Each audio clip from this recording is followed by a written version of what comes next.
Good day, everyone. My name is Favour Olumese.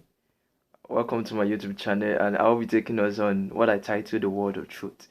For today, we'll be focusing on a topic converting with love. Before I go to the topic, please don't forget to subscribe. Hit the notification button. It's gonna be wonderful. I'm gonna love it. So, converting with love. Now, what are we talking about? What is converting? To convert someone is to discover the fault of someone and call upon him and say, "Oh, this is your wrong, and I've been noticing this about you, and I want you to change." Now, there are different ways to correct, and that is why I'm going to focus on correcting with love. Why do I focus on this perspective? I focus on on that perspective because what better way to correct people if you're not correcting them out of love? It's not easy to really go about correcting people. So the best way to actually do this is not to rebuke, it's not to condemn, but make them understand that, see, you can become better. When I say correcting with love, what do I imply? What do I imply to correct with love? The way we can correct with love is to practice something I call, or it's called patience. And how we're going to practice this patience is for us to go and meet the person and say, "Oh, you're wrong. You can't be right." And at the end of it, or if the person chooses not to take correction, we are not offended that we might have wasted our time, but it's not really a waste because we love that person. For you to take your time and say, "Okay, I want to meet someone, I want to correct them," it means you love them. So you taking your time and say, "My brother, my sister, or whoever the person is, a friend," I say, "I want you to become better. I want you to learn this. I want you to drop this. This has been part of your life for a while now. Can you change?" That is correcting with love, practicing patience, practicing understanding. I want to use this story, the person of Apostle Paul. This story you will find in the book of Out of Apostles, chapter 17, from verse 16 to 34. Apostle Paul found himself in a city, and the name of the city was Athens. And they went about and he looked and was like, these people are into the act of idol worship. And he thought, what can I do to change? What can I do to make these people come to an understanding that they need Christ? Because his goal and his focus was to bring people to truth. And what truth was that? That is Jesus.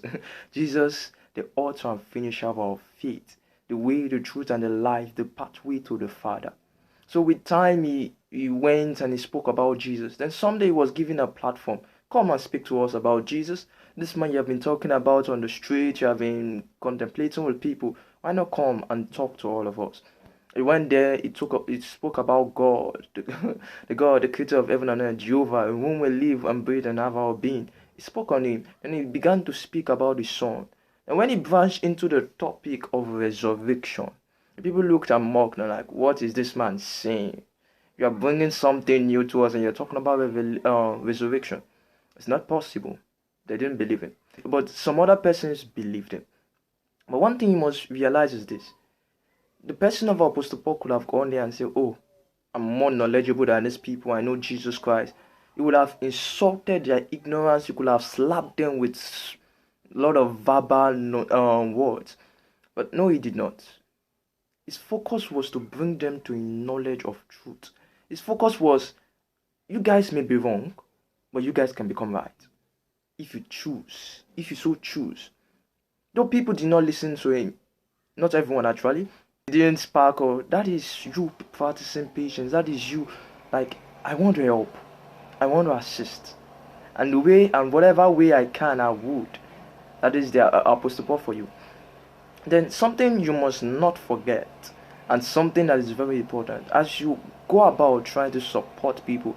When you go through the book of Galatians 6 verse 1, the book of Galatians 6 verse 1 tells us that we should, as we support people, that we should be ourselves careful. Because even the book of 1 Corinthians 10 verse 12 says, let he that thinketh his standard take heed lest he fall.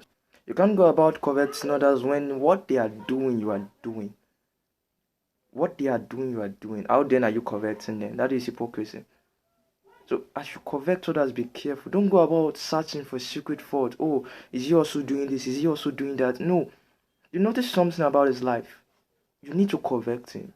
And you take an action step towards that end.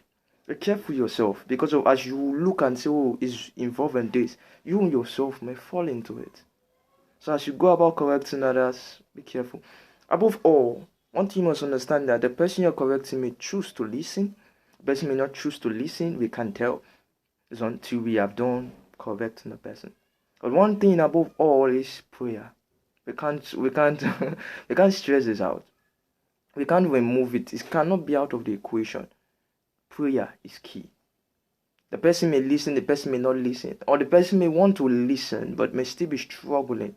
How done will the person change? No, it can't really. It becomes a kind of struggle, and if it's not something you can even relate with the person, you can only say your words, and you may not do anything.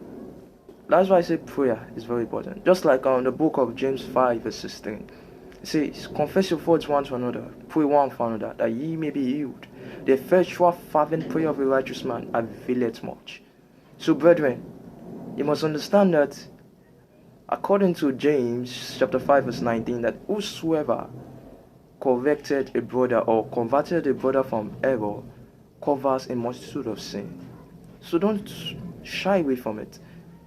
Do what you can, pray about it, and in any way you can, let God assist you as you go to help others and as you live a righteous life. Thank you for being part of my channel. Thank you for being part of this word of today. I'm grateful. Don't forget, subscribe, like, share, and hit the notification button. It's wonderful having you. My name remains Favour Olumese. Thank you.